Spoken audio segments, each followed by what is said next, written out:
गुरुजनों का आदर करूँगा। मेरे जीवन को महानता के रास्ते ले जाने वाली उनकी आज्ञाओं का खुद सोकर मुझको सूखे में ही सुलाया है। भूखे रहकर उसने मुझको अपना प्यार खिलाया है। भाई जय हिंद, जय श्री राम। जय श्री राम। आज का जो ये भव्य दिव्य कार्यक्रम हुआ है मातृ पितृ पूजन दिवस, इस विषय में आप क्या कहना चाहेंगे, बताइए प्लीज। मैं आभार व्यक्त करना चाहता हूं और मेरे कुल के वती से, मेरे सार के पुरखों की परंपराओं की वती से मैं कृतज्ञता व्यक्त करता हूं कि ऐसे महापुरुषों ने हमारे देश को कलंकित होने से बचाया, जिन्होंने मातृ पितृ दिवस पूजन मनाना सिखाया। मातृ पितृ पूजन दिवस से ही हमारे बच्चों के मन में वो गत जन्मों की पवित्र स्मृतियाँ जगी है और माता पिता के मन में ये केवल हमारी वासना नहीं है, ये हमारी साधना है हमारे बच्चे, और इस साधना को शिखर पर पहुंचाना हमारा दायित्व है। ये उच्च विचारों को जागृत करने, हमारे हृदय की पवित्रता को जागृत करने वाला ये दिवस है। हम जब महाभारत देखते थे, रामायण देखते थे, तो हम सोचते थे कि कैसा होगा भगवान कृष्ण का काल, कैसे होगा राम का काल, कैसे वेद व्यास बैठते होंगे, कैसे गुरुकुल में बच्चे बैठते होंगे, कैसे उस लल्ला का यमुना जी यशोदा जी लाड़ प्यार करती होगी, कौशल्या जी कैसे खाना पीछे लेके दौड़ती होगी। मैंने आज मातृपितृ दिवस के कारण वो द्वापर और सती को अनुभव किया है, और द्वापर और त्रेता युग को, सतयुग को अनुभव दिलाने वाले कलयुग के महान संत है आसाराम जी बापू।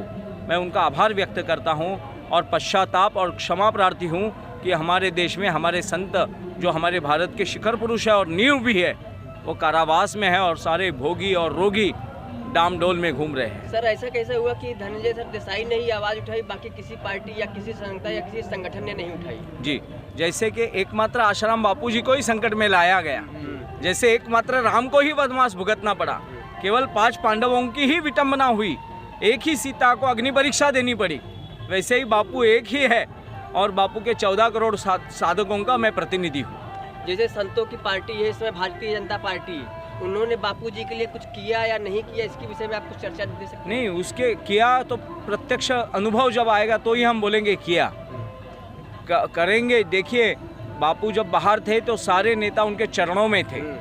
आपने, हमने और सारे विश्व ने देखा है, सारे बड़े बड़े कद्दावर नेता 2-2 घंटा नीचे बैठकर बापूजी के भजन सुनते थे, कीर्तन करते थे और चरणों को छोड़ने को तैयार नहीं थे। मगर दुर्भाग्य है कि संत संकट में नहीं है। मैं बार बार कहता हूँ, आसाराम बापू संकट में है नहीं, अपनी भारत की सभ्यता संकट में है। जो भारत को रण में नहीं हरा पाए, बल में नहीं हरा पाए, वो छल में हराना पाते हैं, चाहते हैं। तो इस छल को पहचानिए। बापू जी के ऊपर चरित्रात्मक आरोप करना, ये देश के अध्यात्म के ऊपर आरोप है, ये सब आरोप झूठे हैं। हमें किसी को किसी के प्रमाण की आवश्यकता नहीं है, किसी की साक्षी की आवश्यकता नहीं है। अगर हम अपने माँ के कुल को पवित्र मानते हैं, माँ की कोख को पवित्र मानते हैं, अपने पिता के रक्त को पवित्र मानते हैं, जो बोलने वाले हैं वो सीना तान कर एक भी नहीं बोल पा रहा है कि हमने देखा है, सब बोलते हैं। आज कोर्ट ने भी जो सज़ा सुनाई है वो परिस्थिति जन्य के कारण सुनाई है, एविडेंस के ऊपर नहीं सुनाई है, साक्षी के ऊपर नहीं सुनाई है। आप कोर्ट का जजमेंट पढ़िए। कोर्ट बोलता है कि कोई भी साक्ष्य नहीं है, कोई भी सॉलिड एविडेंस नहीं है, मगर परिस्थिति ऐसी निर्माण हुई है कि मैं उनको सजा दे रहा हूँ। परिस्थिति क्यों? गलत तरीके से उनका ट्रायल चलाया गया, मीडिया ट्रायल। खोजी पत्रकारिता का हम सम्मान करते हैं, भारतीय पत्रकारिता का हम सम्मान करते हैं, मगर बिकाऊ पत्रकारिता का हम सम्मान नहीं करते। जिन्होंने इमोजीज बनाई, एनिमेशन फिल्म बनाई गलत तरीके से, निश्चित ही उनके माँ ने उनको फंसाया होगा, उनके माँ ने बाप दूसरा बताया होगा और उनका कुल कलंकित होगा, तो ही साधुओं के चरित्र के ऊपर आरोप लगाए गए और ये मीडिया ट्रायल का परिणाम है। भाई जी, यहाँ पर एक सबसे अहम सवाल ये है कि 1000 ऑफिसरों ने संत आसाराम जी बापू प्रकरण में काम किया, चार्जशीट से लेकर वगैरह वगैरह। तो डीजीपी लांबा का एक प्रकरण आया और उसने ऑन ड्यूटी किताब भी लिखी। जी, बड़ा आश्चर्य लगता है। ऑन ड्यूटी लिखी और इस केस का फैसला, अंतिम फैसला आने से पहले लिखी है। और उसमें उसने जो लिखा है, उसने खुद ने ही स्वीकार किया है, जो वीडियो शूटिंग पहले नहीं बनानी होती है, ना दिखानी होती है, उसने पहले बनाई और उस लड़की को कमरे के बाहर ही दिखाई थी। इससे यह साबित होता है कि लड़की कमरे में ही गई नहीं थी, उसको बाहर चित्रीकरण दिखाया गया, वीडियोस दिखाए गए और वीडियोस को देखकर अभ्यास कर कर उस लड़की ने उसका वर्णन किया। तो इससे ये केस कितना झूठा ये पता होता है। अब डीसीपी लांबा भी हाई कोर्ट के आरोपी के कटघरे में है। यहाँ पर सबसे अहम सवाल ये है कि 1000 ऑफिसरों ने काम किया, आज कहीं आपको ऐसा ही लग रहा है कि काफ़ी बड़ी कायनात उन ऑफिसरों को शहद बचाने के शहद तमाम चीज़ें अगर उठ कर खड़ी हुई और फिर से इनकी परतें खुली तो क्या लगता है कौन कौन फंसेगा, कैसा लग रहा है? क्या अभी मैं आपको मैंने गई अनेक पत्रकार परिषदों में राजीव गांधी हत्याकांड के केस के बारे में बताया। जो सीबीआई ऑफिसर थे वो सीबीआई ऑफिसर ने क्लास 1 सुपर क्लास 1 ऑफिसर थे, वहाँ के डायरेक्टर थे सीबीआई के, उन्होंने अपना एफिडेविट सुप्रीम कोर्ट में सबमिट किया है और कहा है कि मैं पश्चाताप करना चाहता हूँ, प्रायश्चित्त करना चाहता हूँ कि जो बैटरी वाला आरोपी था, बैटरी वाला, वो पूर्णतः निर्दोष है, वो केवल बैटरी बेचने वाला था, उससे राजीव गांधी हत्याकांड का दूर दूर तक कोई लेना देना नहीं है।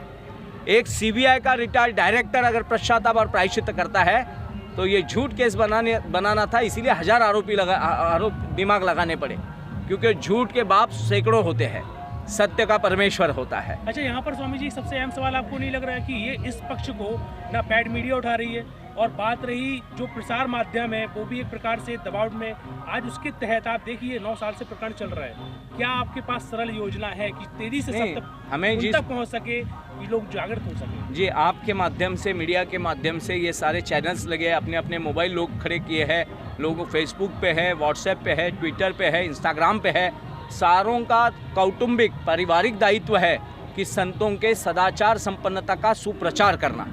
और मैं निश्चित कहता हूं, जिन 100 करोड़ भारतीयों को, हिंदुओं को मन से कलंकित कर कर धर्मांतरण की खाई में ढकेलने का जो प्रयास है, उस प्रयास के चलते बापू जैसे महान संत को कलंकित किया जा रहा है कि भारत की आध्यात्मिक धरोहर कलंकित हो। इससे बापू कलंकित नहीं होते, वो आत्मानंद में डूबे हुए महान संत है, वो शिखर पर पहुंच चुके हैं, हमें शिखर पर ले जाने का प्रयास कर रहे हैं, तो वो कलंकित नहीं होते। सूर्य कलंकित नहीं होता, नीचे सूर्य को गालियां देने से कुछ नहीं होता। बापू ऐसी अवस्था में है, बापू को कोई बचाने वाला नहीं है, बापू को बचाएंगे, बापू का परमात्मा साक्षीदार है।